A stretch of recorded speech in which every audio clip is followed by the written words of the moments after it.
Good day, learners! I am Miss Tin, your guru kamigo. Welcome to another fun and exciting learning with me. To begin another quarter in English 5, today you will know how to distinguish different types of informational or factual text using text structures and language features.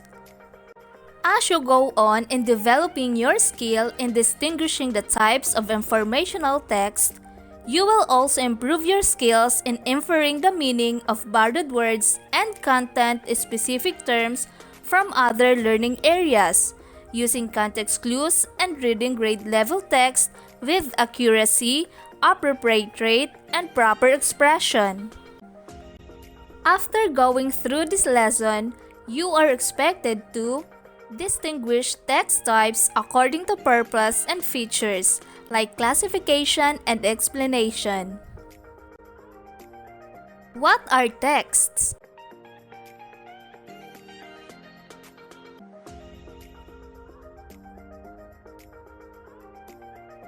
Texts are written for a variety of purposes using different forms and standards of composition.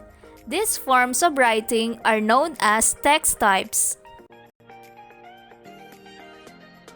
The phrase text type is a way of classifying and defining different types of language interaction, both spoken and written. It refers to the purpose of a text and the way it is written. Here are some examples of different text types: classification, explanation, enumeration, and time order. In this part of our lesson, this is going to primarily focus with the first two types of text, which are the classification and explanation text types. Classification. It classifies, describes, and gives information about people, animals, and things or phenomena.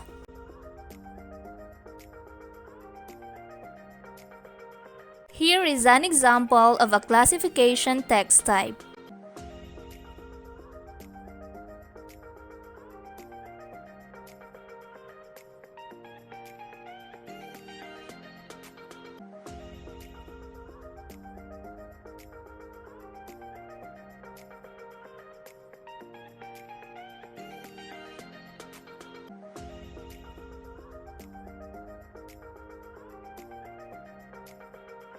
Explanation. A factual text type that explains how or why something happened. It begins with the topic, describes items related to the topic in the right order, and explains how these items are related to each other. It may have a conclusion. This type is written in the present tense. Here is an example of an explanation text type.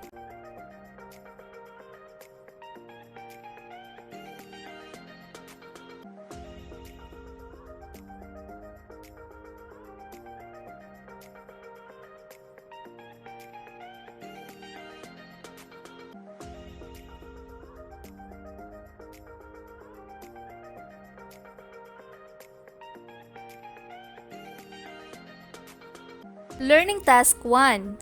Look at the picture below and answer the questions in your notebook. Number 1. What do you think is the message of the picture?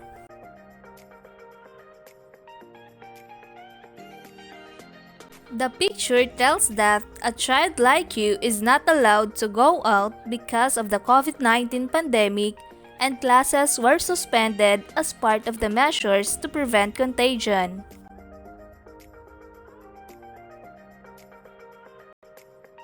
Number 2. How did you adjust in the considered new normal of schooling?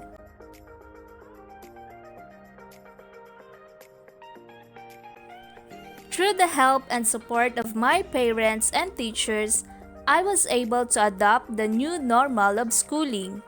My teachers provided activities that promote socio-emotional learning every week. They also gave us space and opportunity to share and collaborate together. Based on your answer from the previous question, what is your purpose in writing it? Is it to classify, to explain, or to enumerate? Why?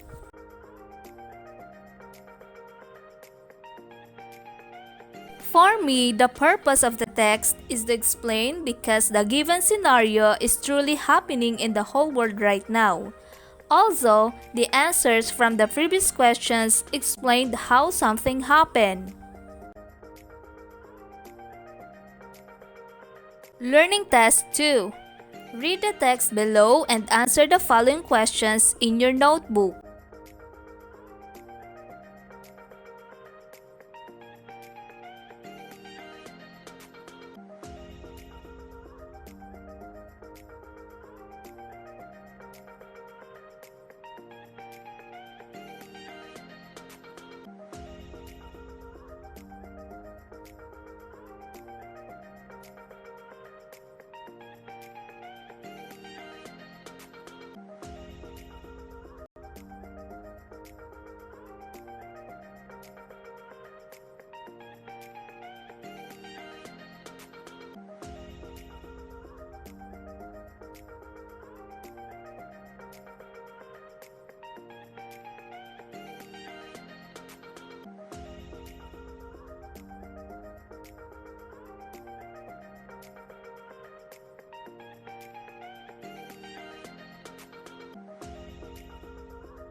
Number 1. What is the text about?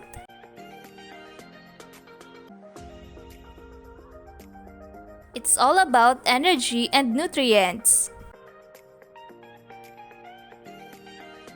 What are the two organisms stated from the text?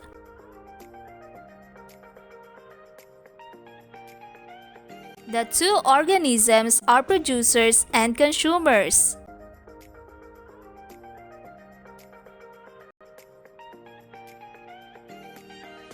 How is the producer and consumer classified or described in the paragraph?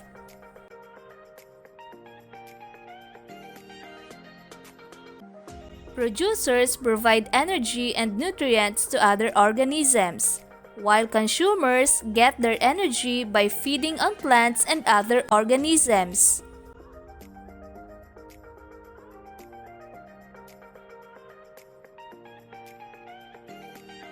What is the purpose of the writer in writing the text?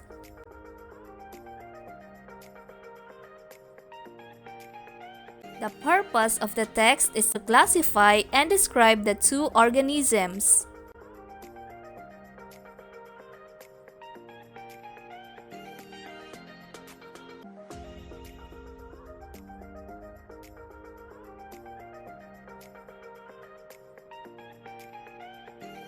The selection is an example of what text type?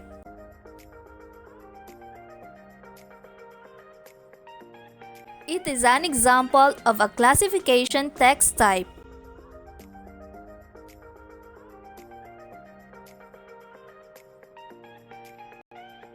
Learning Test 2.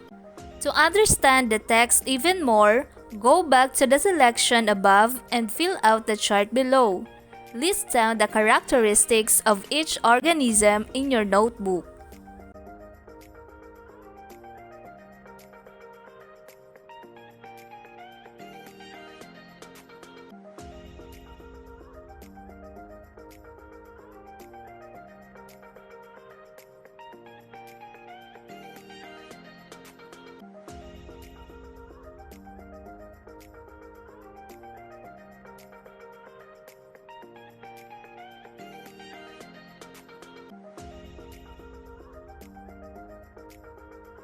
If you write green plants, algae, microorganisms under producer, you are right. If you write herbivores, omnivores, carnivores under consumer, you are correct.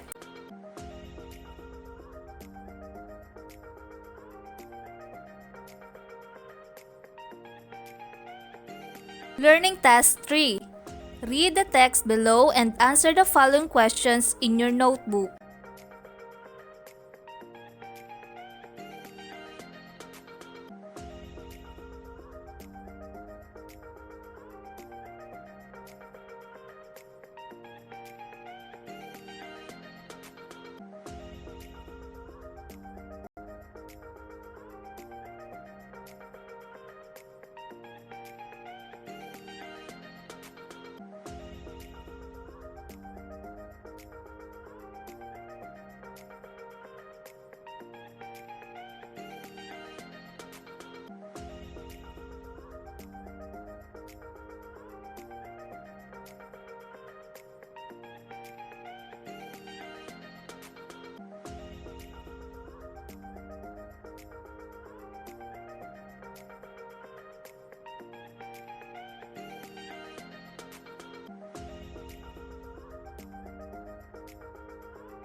Number 1. What makes the rice terraces extraordinary?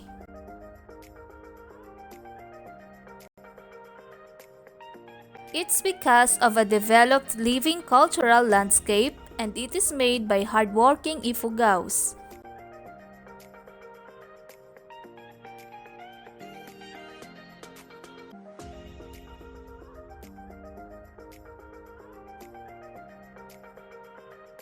Why do you think the Ifugao built the rice terraces?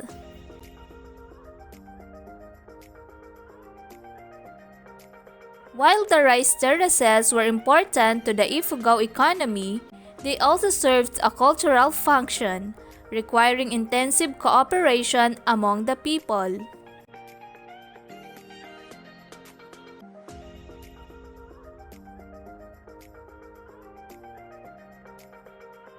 How do the rice terraces reflect the culture of the Ifugao?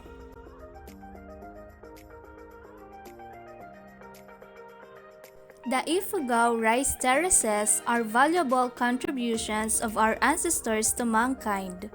They were built 2,000 years ago and passed on through generations, and an example of an ancient civilization that overcame challenges passed by modernization.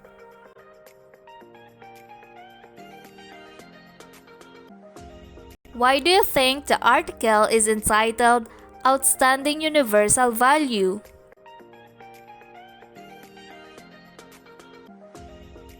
Because the Ifugao rice terraces are an ideal example of a living cultural landscape of beauty beyond compare.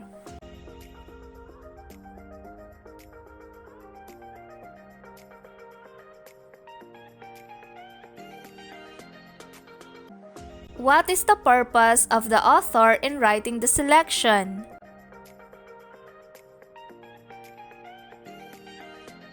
The purpose of the author is to explain why rice terraces of the Philippine Cordilleras are considered as an outstanding universal value.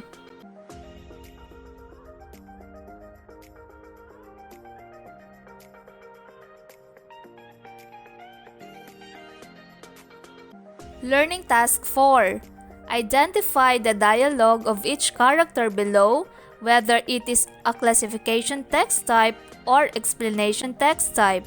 Write your answers in your notebook.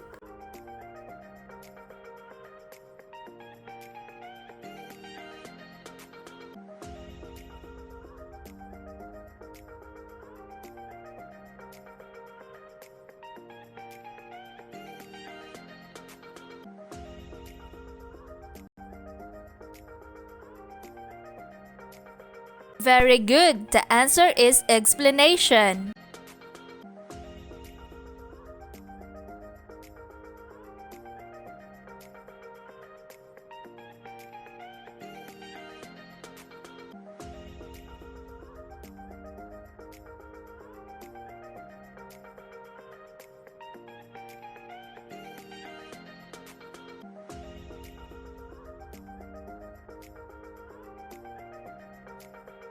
Good job! The answer is classification.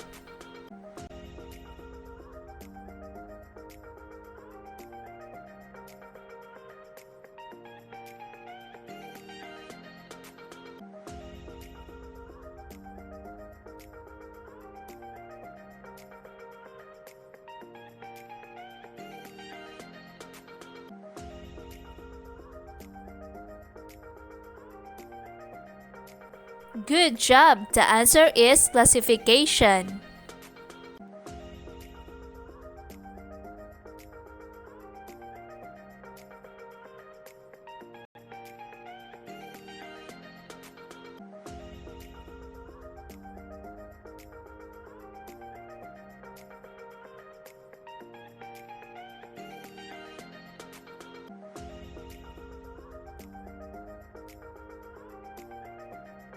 Good job! The answer is classification.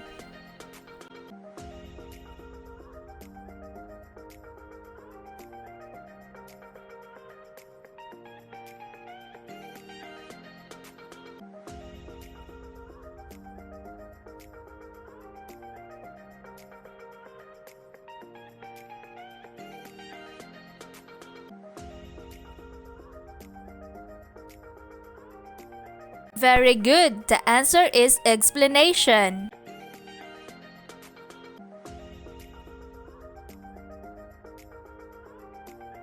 Learning Task 5. Sort the following titles of the text below according to its type. Write the title under the correct heading in the table. Do this in your notebook.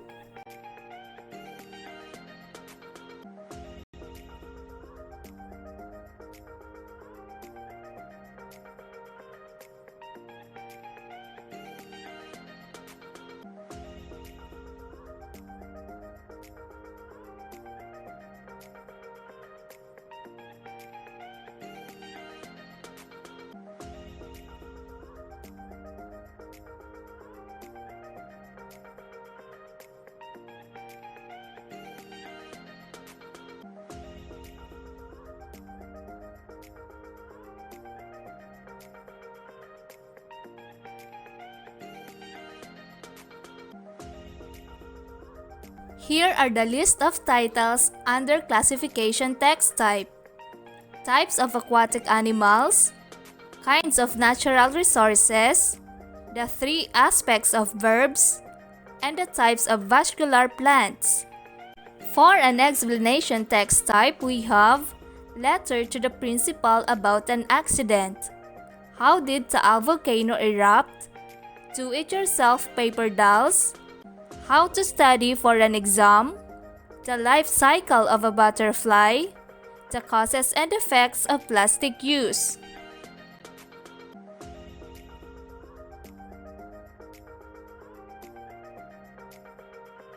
To test your understanding about our lesson for today, Grade 5 learners, read the following paragraphs and distinguish and write the type for each text. Write A for classification text type and B for explanation text type.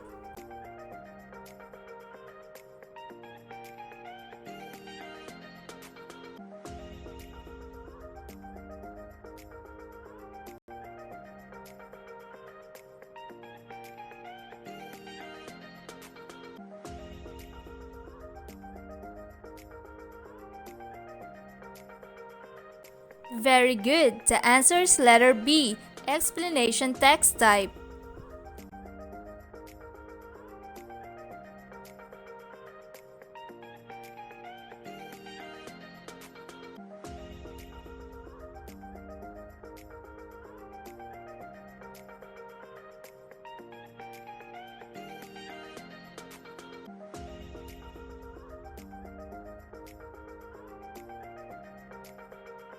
Very good. The answer is letter B, explanation text type.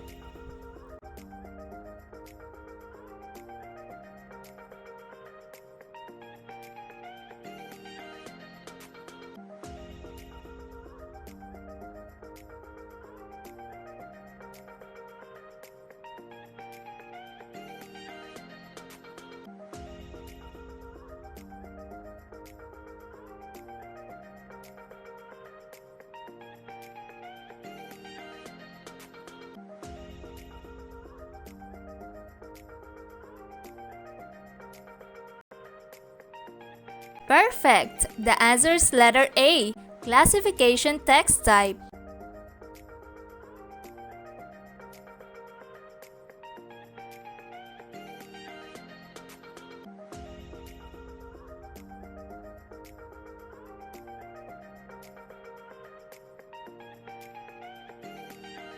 For the final part of this video lesson, in your notebook, write your personal insights about the lesson using the prompts below.